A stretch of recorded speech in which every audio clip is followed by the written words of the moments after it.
My name is Shahar, Bin-Nun, CEO of Tactile Mobility. We are a small software company out of Israel. Maybe that's the reason I'm here, the software company.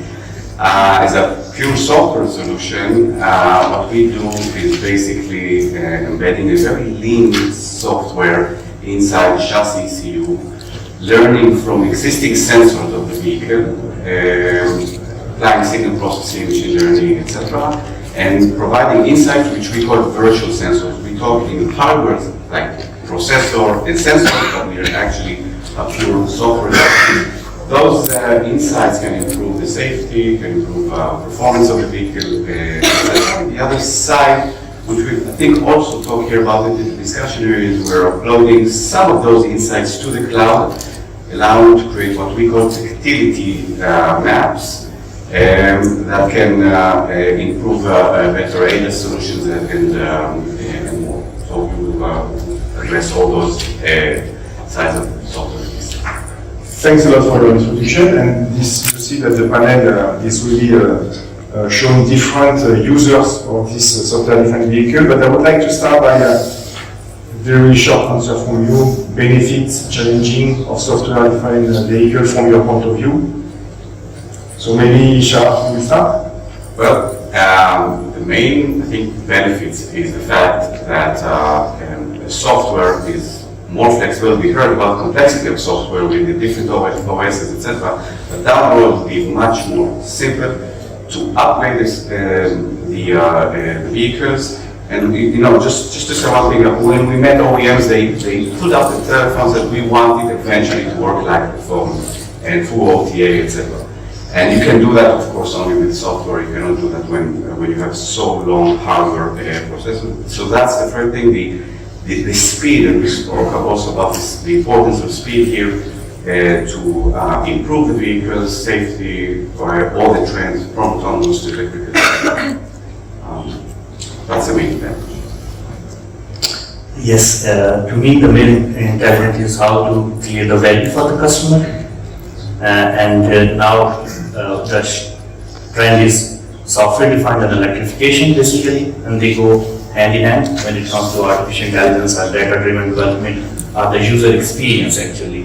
And that is, I think, I believe so that it would be for customer retention and creating the value for the customers. And this vehicle is, as you can see, some of our competitors, American Tesla and all those others, they have shown as well in China, we have seen that one, that this would create everyday life easy for our B2C consumers and B2B consumers.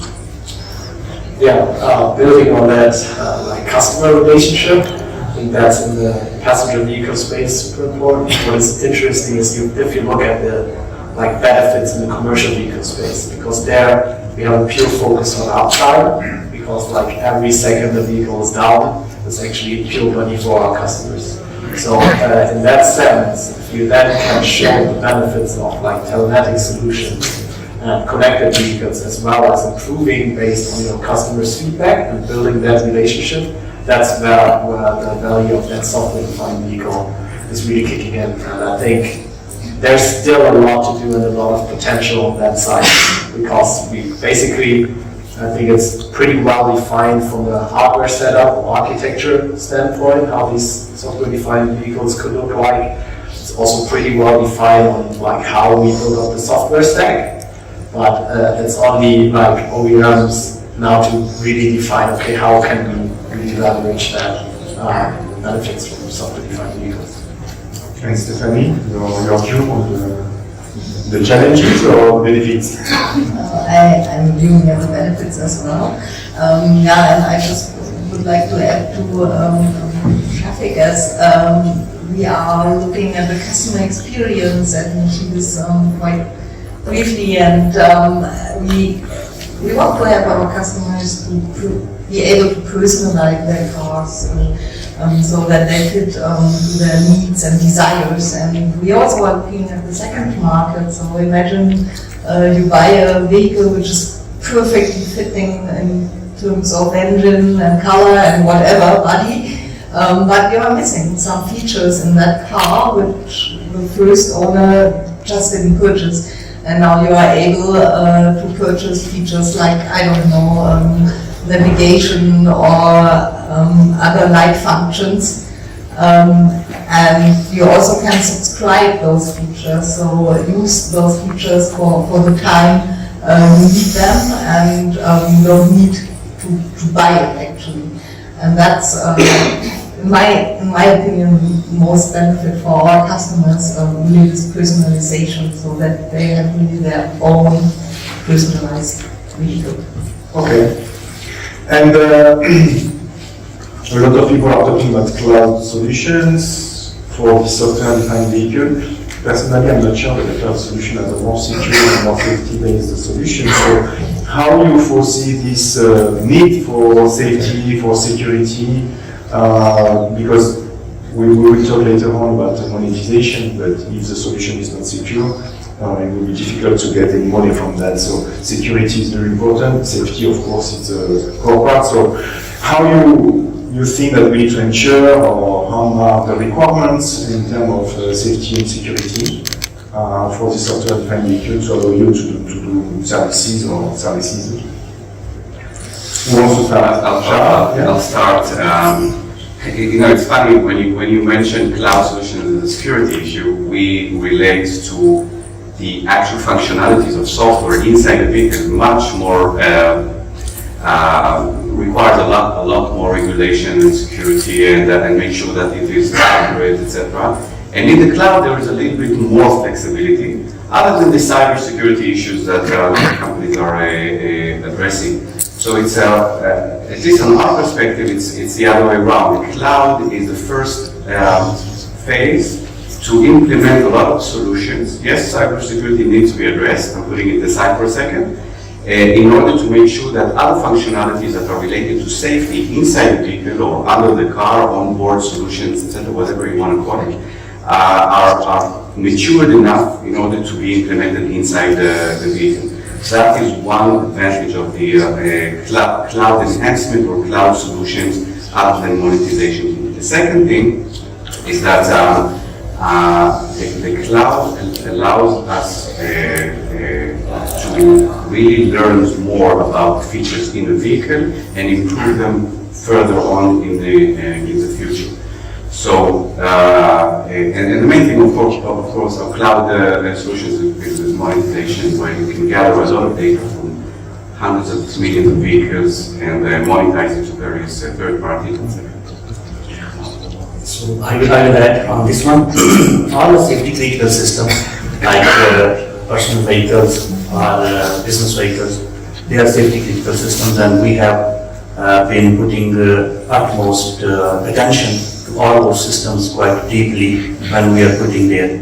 But now, when it comes to the cloud has been developed or has been matured quite much as compared to automotive coming into the cloud sector actually. Off-board we call it, so I will not call it off-cloud complete, but off-board has been quite mature, and they have the quite good architecture, container-based architecture and so on and so forth, that allows access management quite good as compared to automotive on-board security, cyber security in this case, which are new standards are developing where when the on-board and off-board communications are meeting. More specifically, in my day-to-day job, you can see that when the data is leaving TCAM, and then going to TSP, and from TSP to any cloud, then the services are accessing that now. So how do you make sure that this data is secure? That would be quite good routines, authentications, protocols are there, but where we see quite challenge here, because there are a lot of suppliers are involved in that one. TCAM is built by somebody, and then TSP is handled by some other supplier, and cloud provider is another supplier. So how to divide the responsibility that all the end-to-end architecture work perfectly, and decide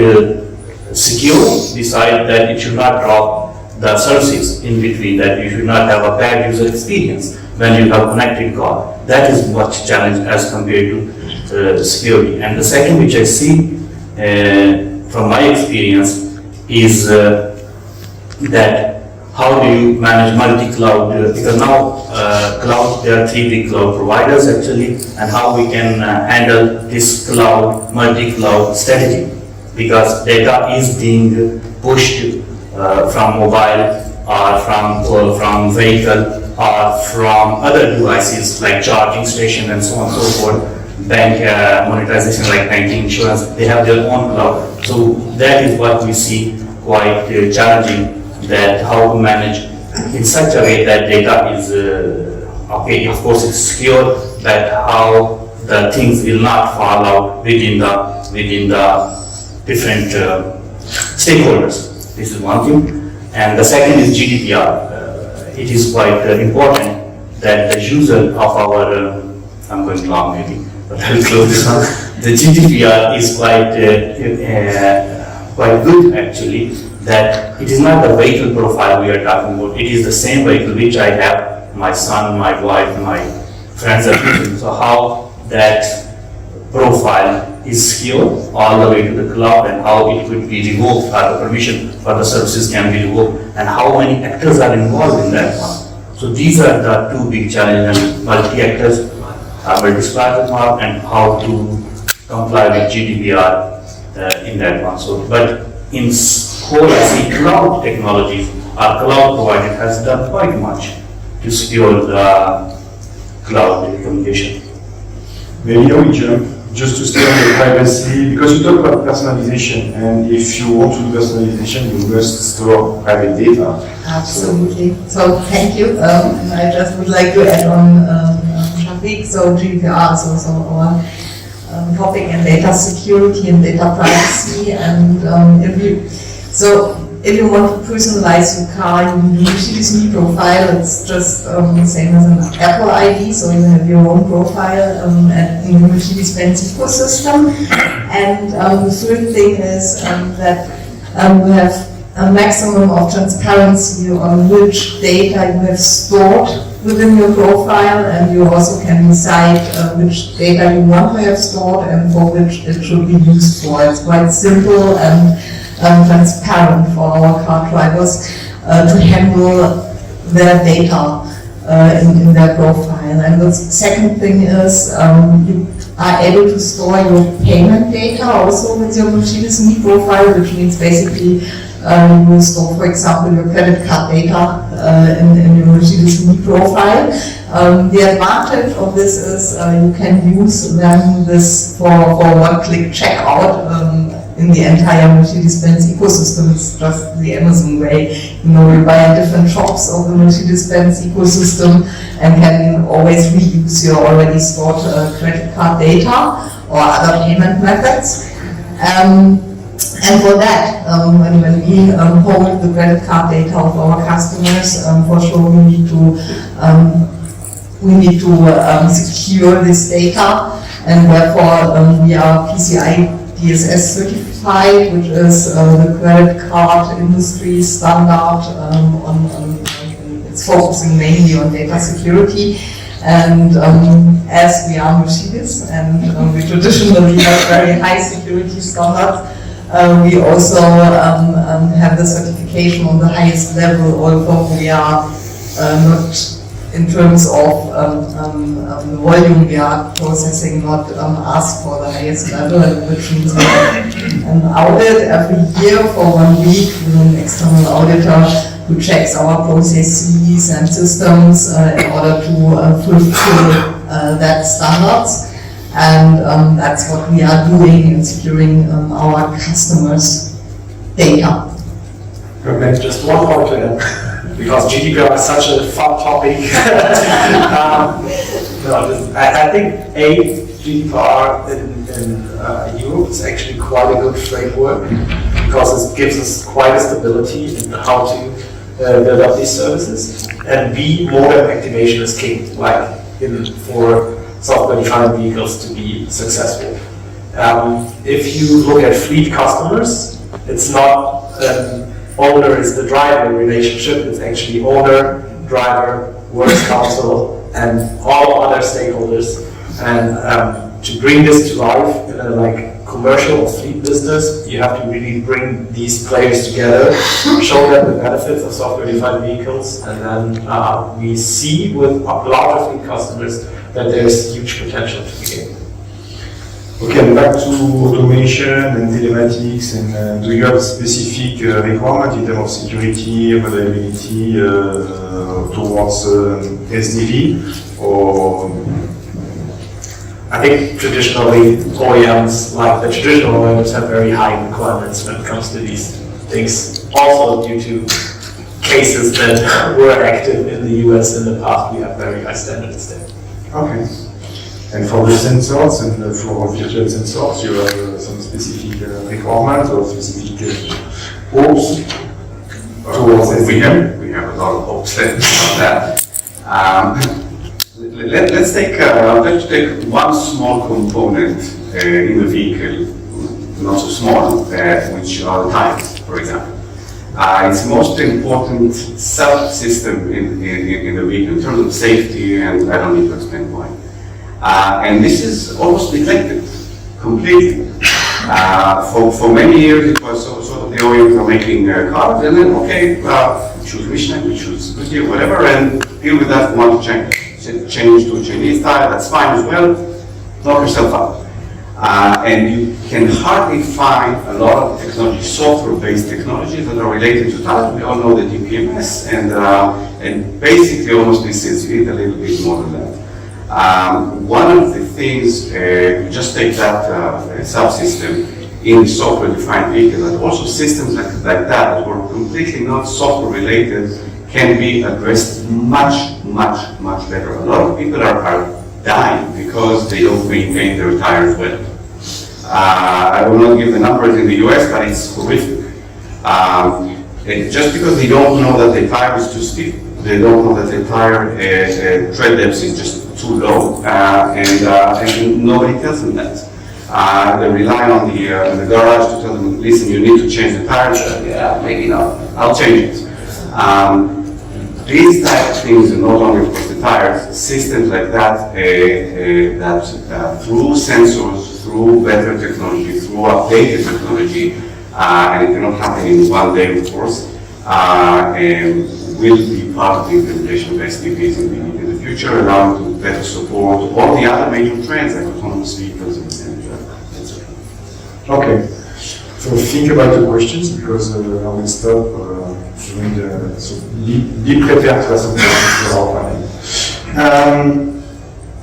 I would like to go to the evolution, because everybody is thinking about that the car will become a platform for financial services. So there is a notion of evolution, changing customer behavior and extra. So how you anticipate, and how you think you are already thinking about how to respond to this end user evolution in terms of needs. Again, I was back to my example of the phone, which today we are using just 5% in the time to call.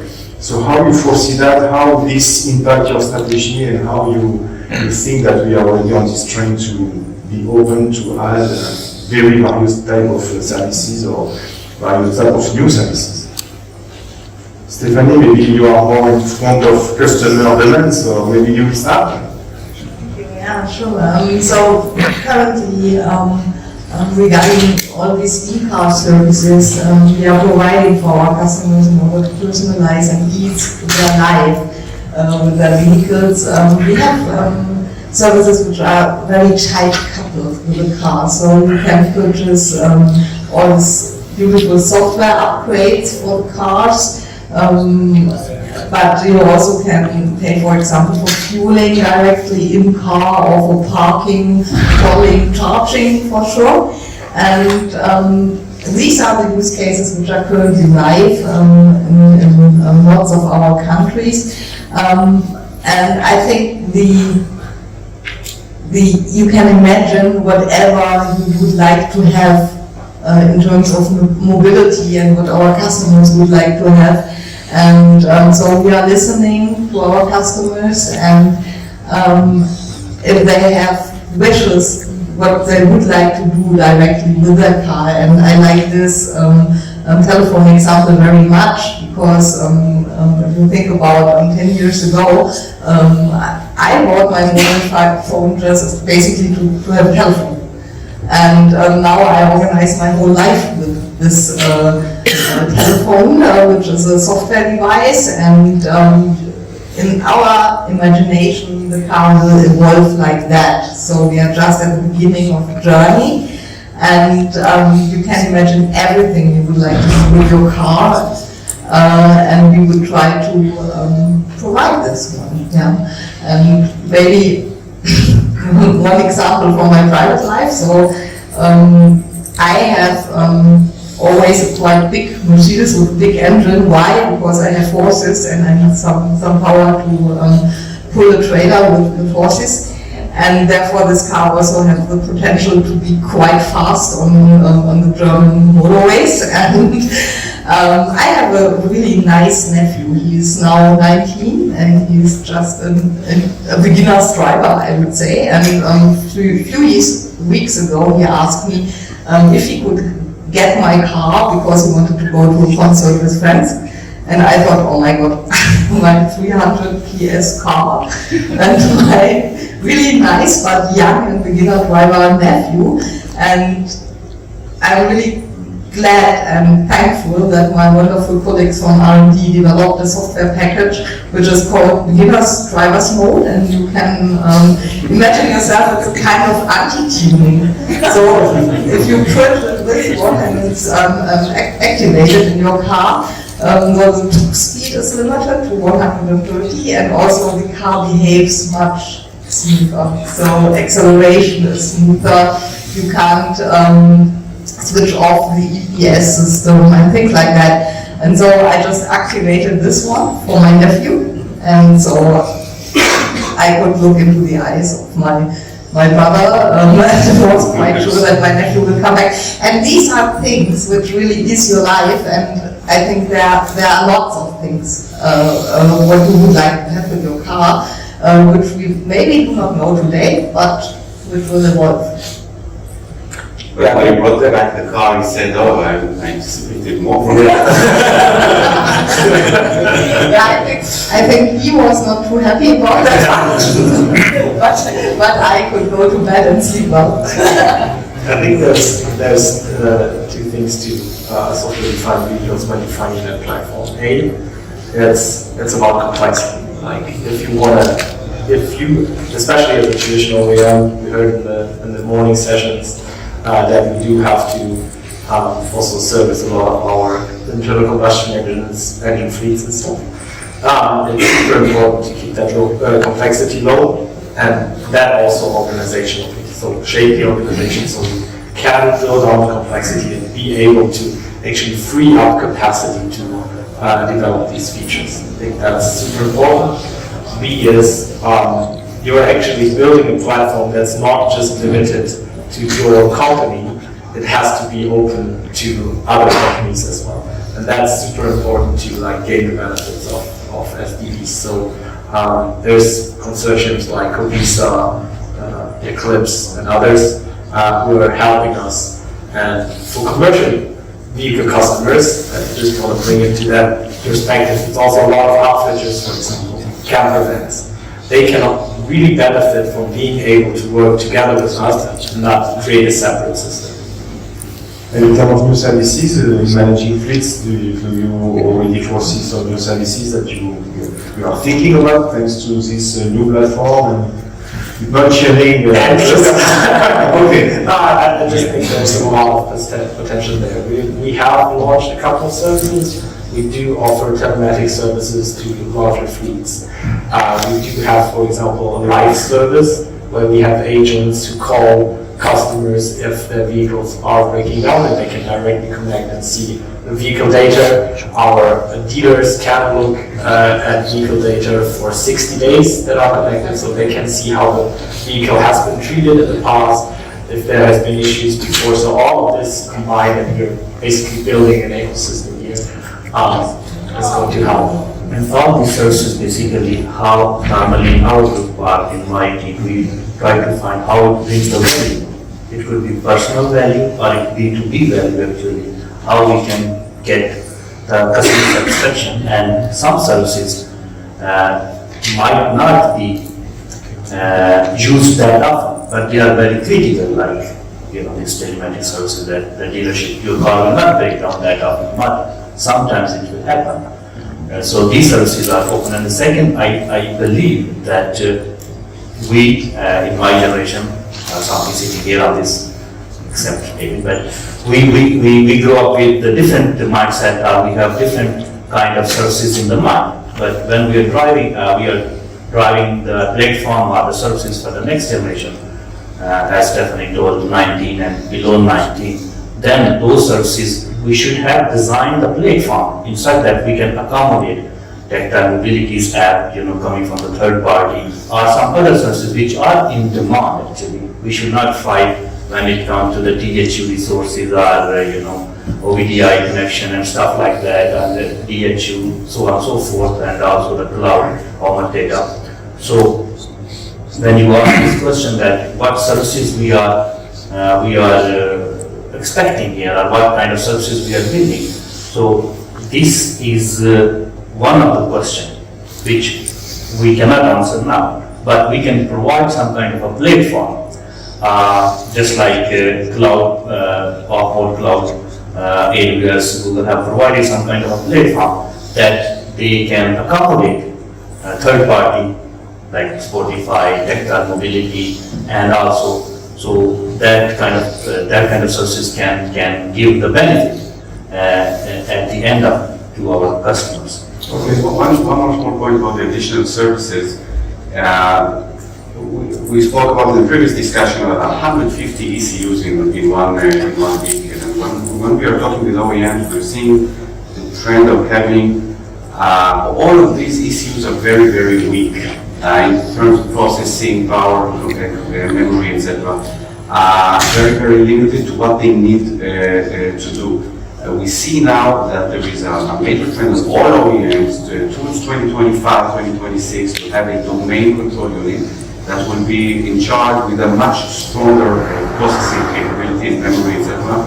That will be in charge of the standard systems, even like EPS, etc. But they will have a much more processing power to embrace third-party technologies, even from small companies. Going back to a make or buy decision of the OEMs, so they will be able to embrace a lot more technologies, third party that are working completely on different things that maybe they didn't even think about, and allowing them as a platform to have the vehicle to process those new technologies and services. Okay. Any question in the room? Please. Yes, no. Okay, so yes, one. Maybe a bit stupid. What is the software-defined vehicle? How does that relate with digital twin, for example? How is it different? I have this term quite a lot during the discussion, but I don't know what it is exactly. So in my work, software digital twin is an application on software-defined vehicle. Actually, software-defined vehicle is that the vehicle operates, manage new functionalities, and provide values to the customer, and it can be upgradable over the air. Actually, upgradable. So that is what. And then when we talk about the digital twin, that is sitting in the cloud actually, which is can be real time or offline. That can provide us input for the next UDA. For the air.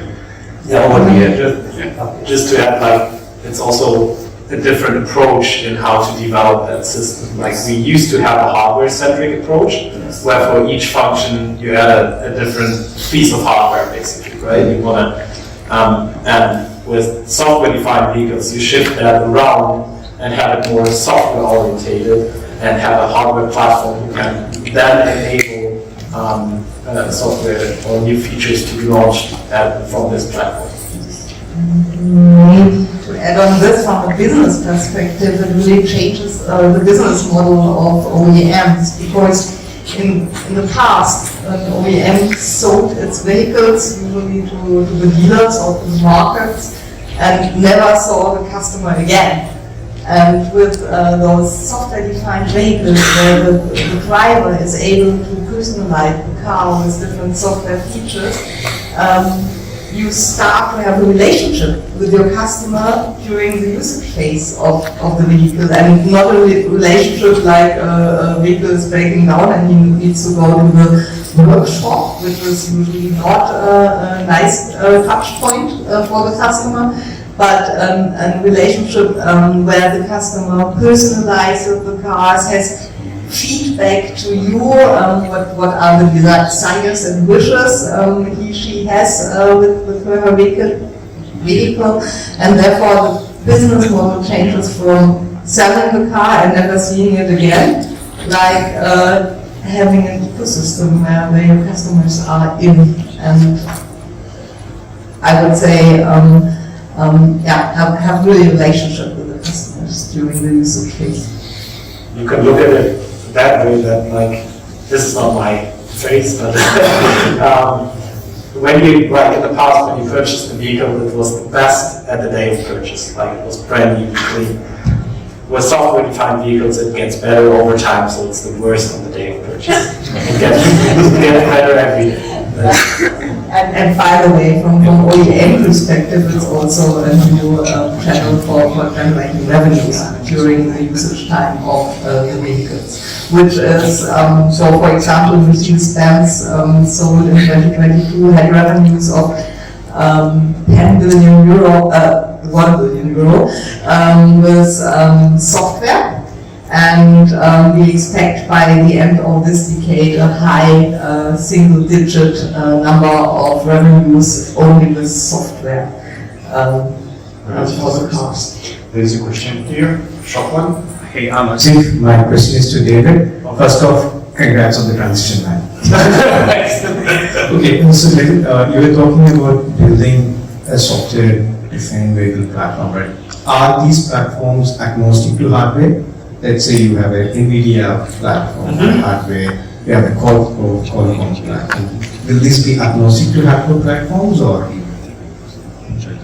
I can't really go into details there, but in general, what I can say, over time, you will evolve the hardware platform for all vehicles, and that's what it will be more agnostic is to the vehicles. In the past, you basically had product lines, right? You have within Ford, you have F-150 and Transit, and you have like big managers on top of these product lines, and they want the screen to be horizontal, or they want it to be portrait, or they want it to be bigger, or they want an additional screen on the side. What is important is, and we within Ford said it's basically platform over programs. So it's platform is to be able to scale this and to also be able to have it renewed over time. It has to be common across the complete OEM.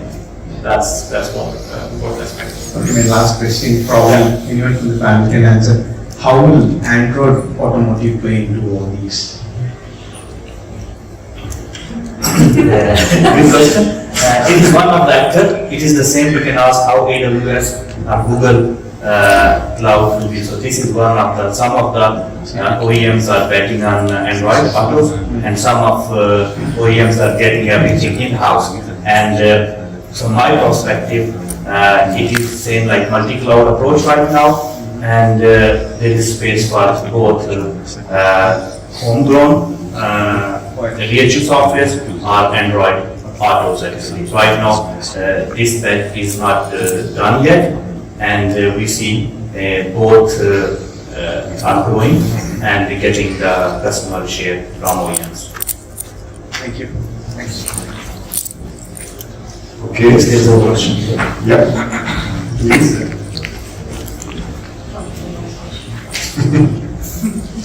This is the last one.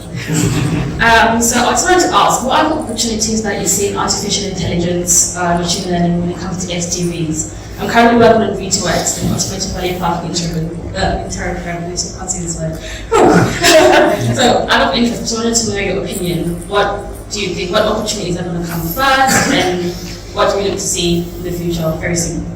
Yes, I can talk all day, but I will take because that's my 15 years in that one.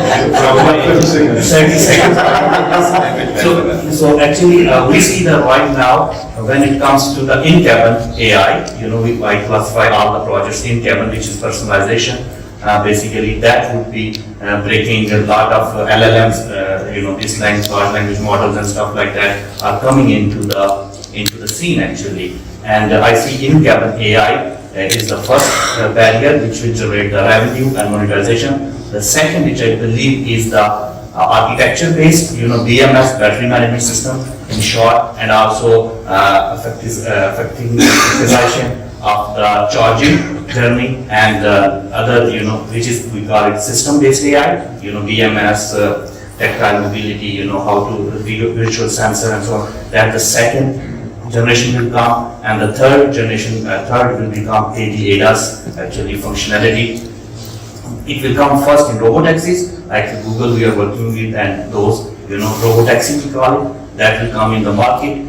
But for the consumer, I believe that in-cabin AI would be first to breaking the barrier, and then we go to the second generation thin system, and the third would be ADAS. That is my guess. So AI is software, so that will be part of everything that is loaded inside the car. So we have prepared 25 additional questions, but I think we are at the end of the session. So I would like to thank the panelists, and I hope that you will join me.